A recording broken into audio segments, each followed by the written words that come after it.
From the beginning of time, man has explored, experimented, invented ways to improve the quality of life.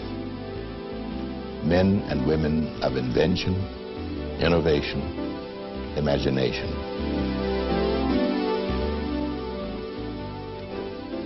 Hello, I'm Ossie Davis, and this is the U.S. Patent and Trademark Office in Arlington, Virginia, just outside of Washington, D.C. The American patent system is one of the oldest activities in the federal government. It was established by Congress, written to the Constitution to protect an inventor by excluding others from making, using, or selling his invention. The first patent was granted April 10, 1790, for making potash and pearl ash, two ingredients used in making soap.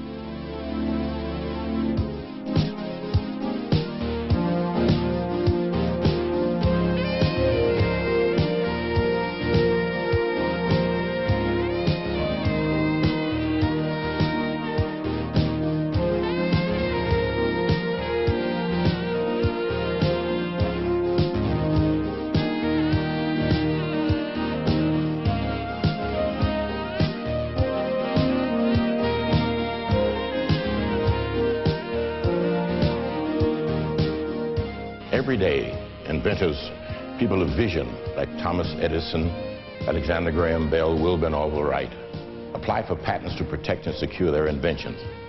Today, you'll meet other people of vision and ingenuity. They are not as familiar as our most famous inventors, but you'll recognize some inventions and learn about new ones.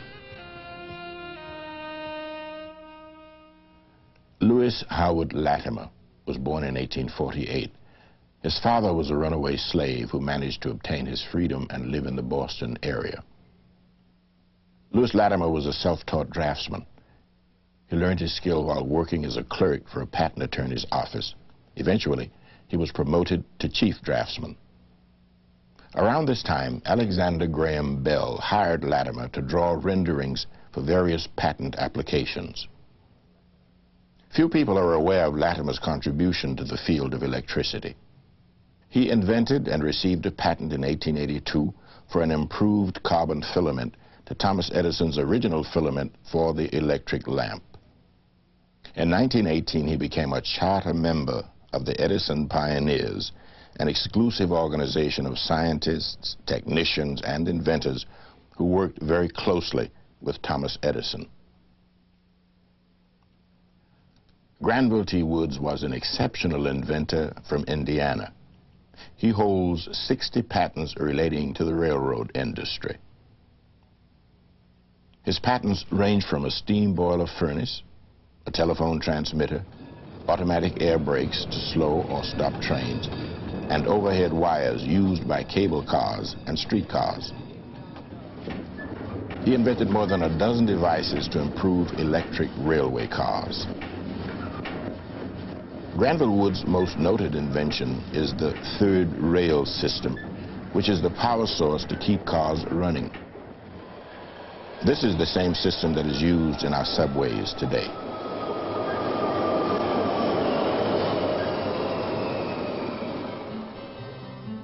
George Washington Carver was born to slave parents at Diamond Grove, Missouri, about 1864, but was freed in infancy. George Washington Carver is known for his experiments in plant chemistry and agriculture. He developed 300 products from peanuts, 118 products from sweet potatoes, and 60 products from pecans. Dr. Carver holds 3 patents for processing paints and stains of superior color and sheen, and for producing cosmetics. He also developed products such as bleach, shaving soap, lanolin, paper, and ink.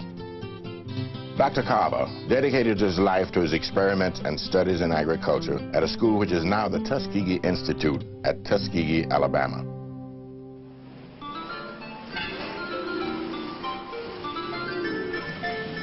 Garrett Morgan is not a household word, but his patent affects our lives from one day to the next. Garrett Morgan, an inventor from Cleveland, Ohio, designed and patented the traffic signal to control the flow of traffic. His invention provided a mechanically controlled apparatus to raise and lower signals to indicate a stop or go at regulated intervals. Electric lamps illuminated the words giving the signal. Garrett Morgan is also noted for his gas inhalator, or gas mask. Various kinds of noxious gases were used during World War I. Garrett Morgan's gas mask, as well as other versions, were used while troops fought in the trenches. When the Nazis were storming across Europe during World War II, a young doctor from Washington, D.C. was experimenting with methods of preserving blood. Dr. Charles Richard Drew developed and researched a revolutionary process of separating red blood cells from the plasma and then storing it for later use. Dr. Drew worked with the British military during the war and helped to establish mobile units to provide plasma and emergency aid for the wounded at the front lines. After World War II, Dr. Drew was appointed the first medical director of the American Red Cross Blood Bank. The patent system is a major link in the technology chain. It provides financial incentives for inventors, business investors who know that their achievements are safe from exploitation by others. Minority inventors have made a significant contribution to our nation's technology, as well as to our business growth, by providing thousands of jobs for American workers. And dedicated scientists continue to work hard, develop their ideas, and experiment till the dream becomes reality. And this is where the dream begins. There are over 4.5 million patents filed at the U.S. Patent and Trademark Office. Every patent is assigned a number, given a classification, and stored here in these stacks. All of these documents are available to the public for research on any patent filed in America. Today, computers are being used in homes, schools, police and fire departments, hospitals, and all areas of public and private business and industry to improve the quality and efficiency of processing information.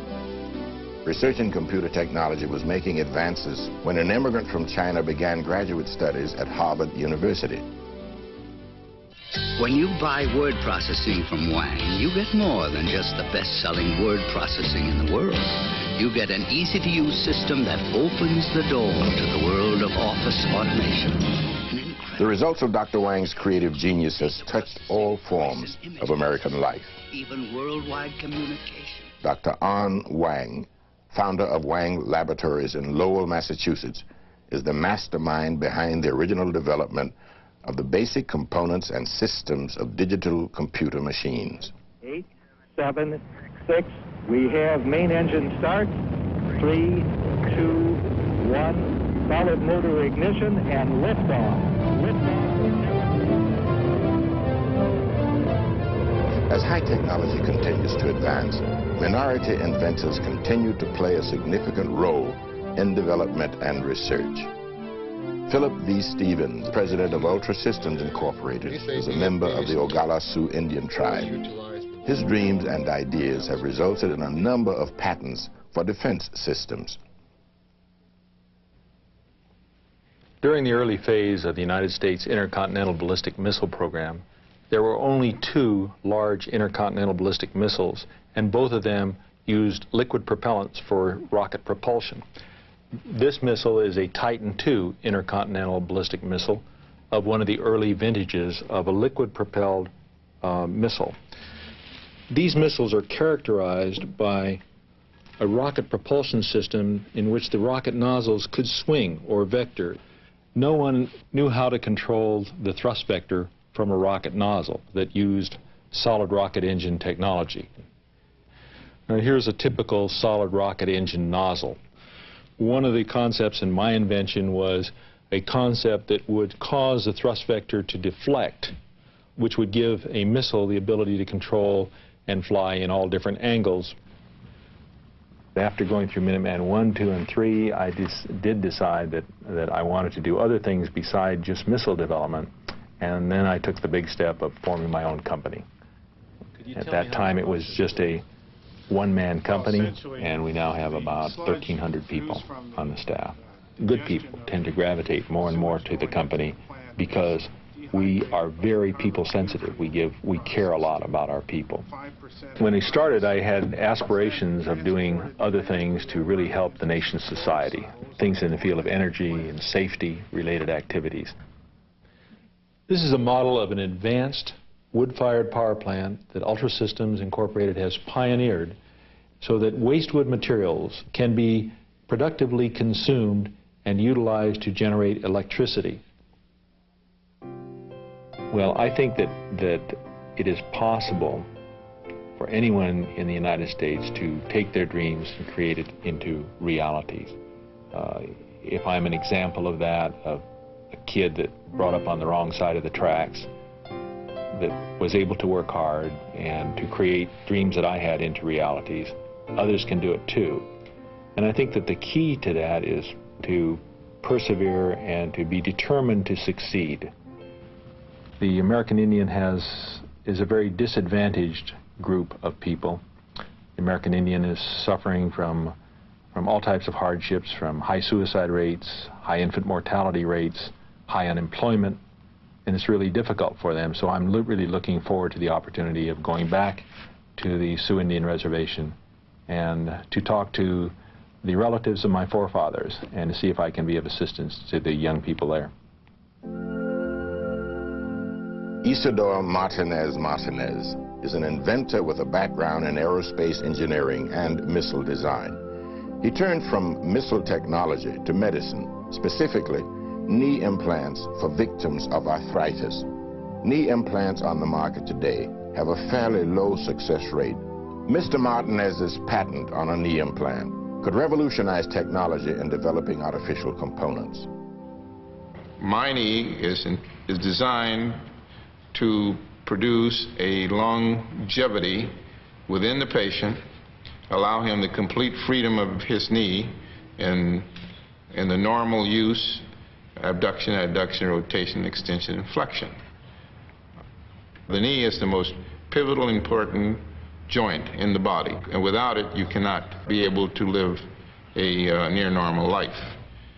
In our earlier development, we had quite a lot of bone removal that we had. We do not have this any longer, but this is a good example of showing how the prosthesis is assembled. We put a structural member into the midline and then engage it with a secondary structural barrel section that forms a support in the condylar area. Then we do the same type of construction within the tibia. As soon as you've completed this, then you have a completely assembled device. This demonstrates the principle of our invention. So we have gone further, and here is an X-ray.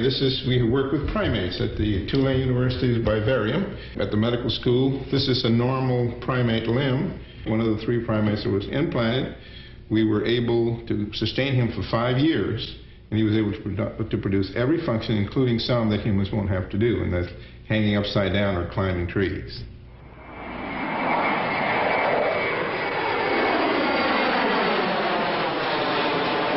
Here's the latest on the Traveler's Advisory. Traffic is slow due to dense fog.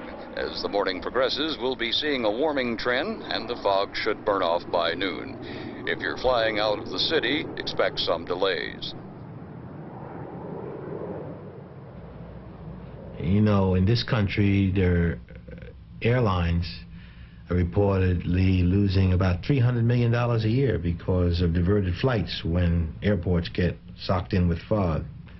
It burn up fuel, and they have to go to alternate airports. And so this could mean a bottom line savings to them at normal fuel prices of about $300 million a year. So it's important to get rid of it. Dr. Gourdine's latest patent is a fog dispersal system specifically for airport runways. Small boxes line each side of the runway about 1/8 of a mile apart. Each box contains a small generator that shoots compressed air about 300 feet into the fog.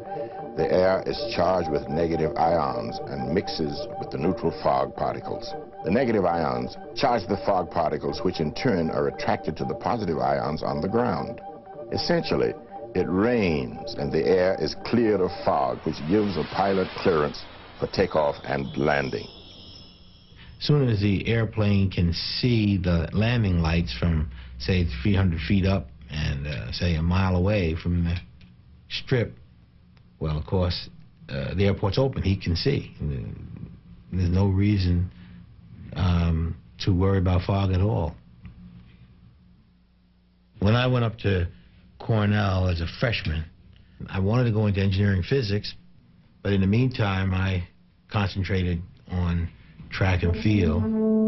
I got to be captain of the team, All-American in a couple of events, hurdles, intermediate hurdles, low hurdles, and in the broad jump. And in '52, I went to the Olympic Games, and I got a silver medal in the broad jump. I missed the gold medal by 4 centimeters.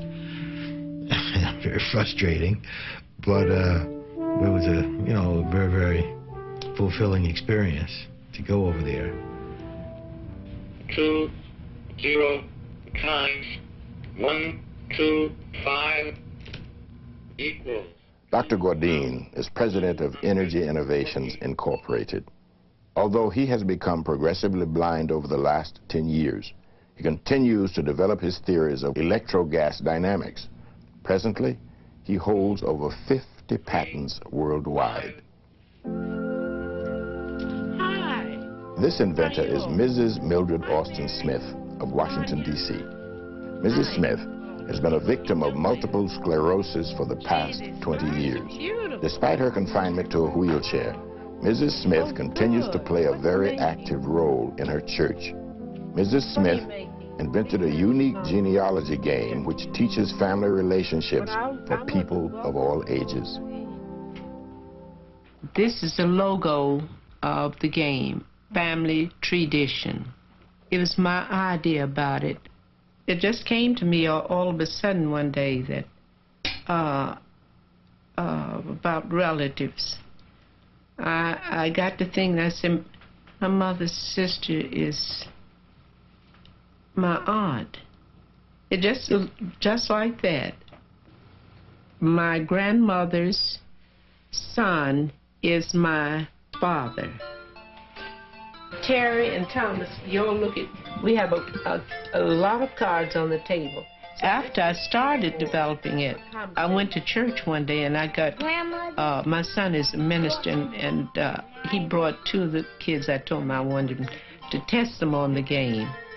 And surprisingly, they knew nothing about relationship, which I think is so important, to know about the relationship. My grandmother's daughter is my mother. Good. It keeps that closeness with the family. When you know what kin this person, even with cousins, if I know that you're my 4th cousin, I have a warm feeling towards you.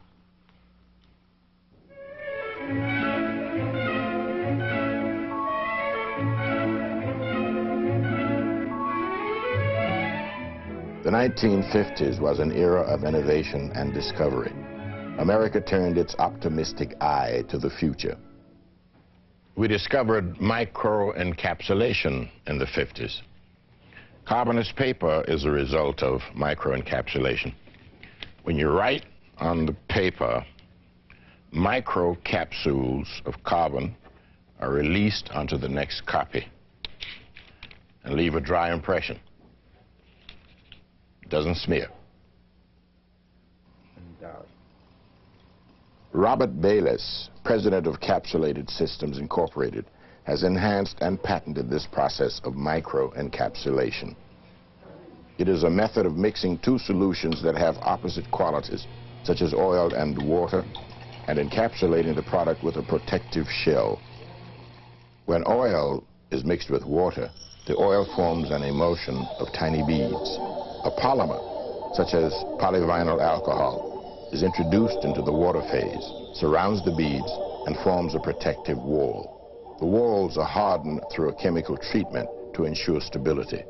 When the water is drained off and the beads are dried, a powdery residue is left, which is, in fact, microencapsulated beads of oil. Of the many applications of microencapsulation, one can think of the agricultural industry, the industrial industry, pharmaceuticals, foods, flavors, medicines. I'm going to show you dry water. This indicator paper will turn blue if there's water present. Watch me crush it. Voila! Blue paper. Presence of water. Encapsulated Systems has developed a chemical locking device for threaded fasteners. This material has been applied to a threaded fastener so that when a nut is screwed upon the thread, the epoxy reacts with its curing agent and chemically locks itself within 24 hours, such that the nut will not be removed. I am placing on this piece of paper some microencapsulated inorganic dye. With that, in the second bottle, I'm placing a co-reactant, an acid. As I break these capsules, I generate ink. Microencapsulation is such a large area that I cannot perform or cover its capability in my short lifetime. This whole concept of microencapsulation is starting. It's in its infancy. And I think that, and hope and dream, that there will be some youngsters, high school, college, and graduates, who will pursue this technology to its fullest extent in their own way, in their own time. One can hold a flame close to microencapsulated gasoline and not have it burn. I demonstrated one principle, that I have eliminated, if not reduced, the availability of vapor. Vapor around a volatile solution is the cause of explosions. So you see the technology goes on and on, all for the purpose of just bettering mankind. Creating new technology is difficult, but obstacles can be overcome, as we've learned from these people. Each of them had a dream, and they pursued that dream till it became a reality. Abraham Lincoln said, "The patent system added the fuel of interest to the fire of genius." As we approach the last decade of the century, we hand the torch of innovation and imagination to a new generation of creators, potential inventors. People like you will pursue their dreams till they become reality.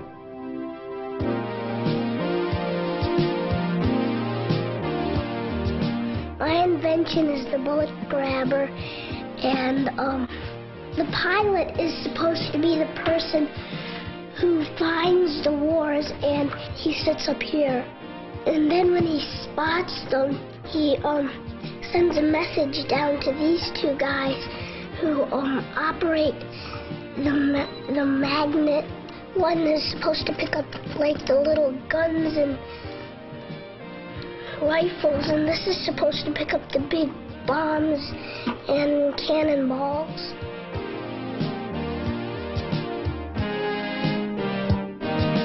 My invention is a phone for blind people. I thought that if there was a phone for blind people, that I wouldn't have to call for my grandfather, and so I made big numbers.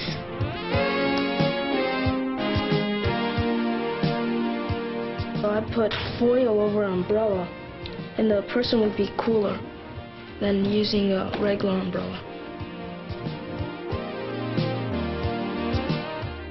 I thought a lot about and said to myself, if only I had a drawstring shower curtain, I just could have pulled the string without standing. And this is how it closes, by just pulling the string.